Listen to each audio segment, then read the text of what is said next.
programang ito ay rated SPG. Striktong patnubay at gabay ng magulang ang kailangan. Maaaring may masiselang tema, lengguwahe, karahasan, sexual, horror o droga na hindi angkop sa mga...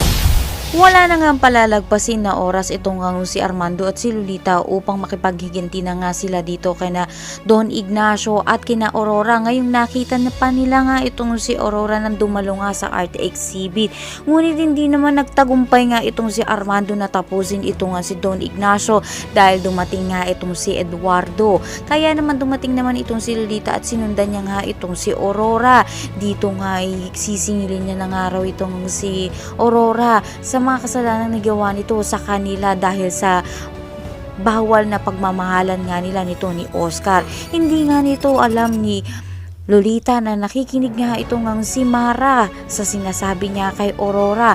Kaya naman matutungayan na nga nito ni Mara ang nakaraan nga nila Lolita, Aurora, Armando at ng Presidente Oscar Hidalgo.